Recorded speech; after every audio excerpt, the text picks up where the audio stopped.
in Beccles in Suffolk. Go ahead, James. Thanks for hanging on. Hi, George. Good to talk to you. And you, my friend. I couldn't disagree with you more over Iran, though. Okay. There's several options on the table, and the only real feasible option is a strategic strike against the nuclear HQ in Just explain Iran. to people what you mean by strategic strike, James, in real human terms. Well, I'd imagine that the mission would be conducted something like a stealth bomber, possibly from Israel, dropping bunker buster missiles on northern Iraq, which will then essentially destroy the... In northern Iraq? In northern Iran, sorry, which will then destroy the nuclear sites in north. But Iran's nuclear strikes are more than 80 in number and scattered throughout the country. They're scattered throughout the country, but there is intelligence as to where they would be. Would that be the kind of intelligence that told us there were weapons of mass destruction in Iraq?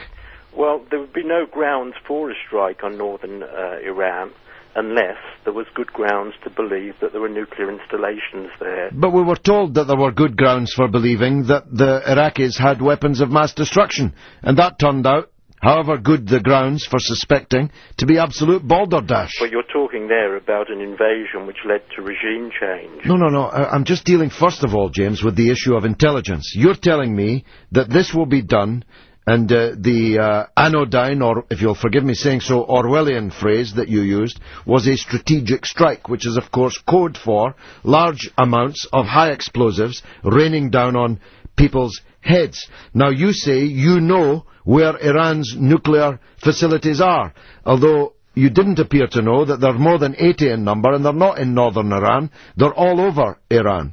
And then you tell me that that would be the target because of intelligence.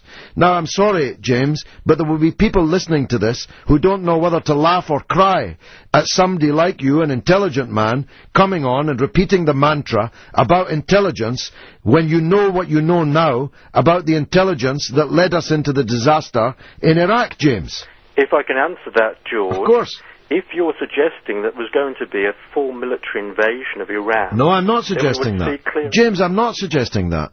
But what I'm telling you, and I promise you on this, and I hope you never have to phone me up and say that I was right. I'm promising you this. Do not imagine that Iran will treat a strategic strike any differently from a full-scale invasion. Trust me on this, James. I know what I'm talking about. If we bomb Iran, Iran will bomb us back. And amongst the places it will bomb us is here in the centre of London. Innocent people will die. Don't imagine for 1 second that the deaths will be restricted to Iranians in the north of Iran or anywhere else. Any attack on Iran will be met by a full-scale response by Iran everywhere and anywhere. Trust me on that, James. Which is why we must disable it from having nuclear weapons. Well, you say that, but I wonder, living in Suffolk, if you're just maybe imagining you'll be safe from being disabled yourself.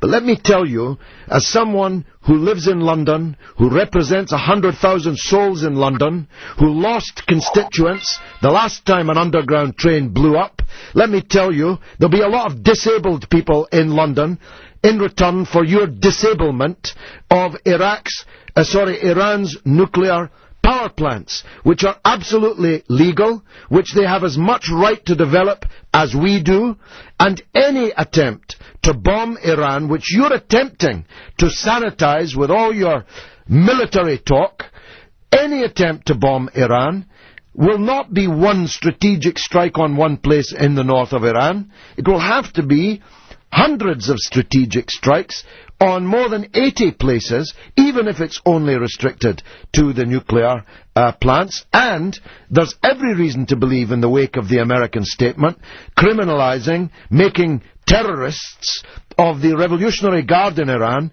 which is 150,000 people, which is an indispensable part of Iran's military forces, as terrorists. There's no reason to believe that they're not going to be attacked as well. And I'm telling you, James, and you seem strangely unmoved by it, Iran is not a broken-backed country. Don't imagine this is some cheap, broken-down, darkest African, impotent, defenseless country that you are so somnolently seeking to talk us into bombing. Iran will respond ferociously everywhere if we attack Iran. Self-defense, James?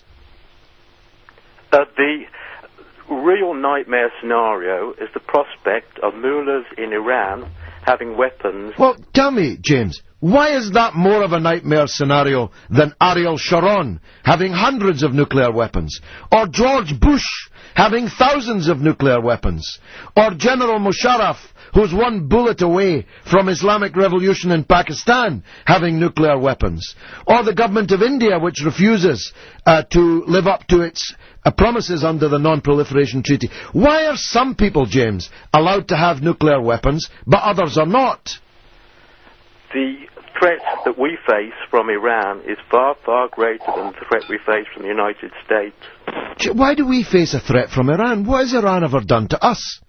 Iran hasn't invaded another country in more than 300 years. And 300 Spartans saw them off. What's the threat from Iran to us? What have they ever done to us, James? Well, Iran, if you recall, fought a very brutal war against Iraq. I can't believe that you just said that. Iran didn't fight a brutal war against Iraq. Iraq invaded Iran.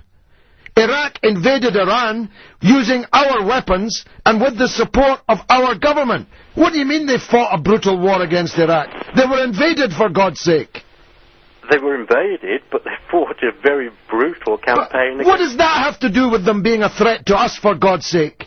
We encouraged Iraq to invade them, and now you're using the fact that they fought hard to defend their country when it was invaded as a reason for us invading them. You're going to give me a heart attack, James. I better go on to another caller. Here's Andy in West Wickham. Go on, Andy.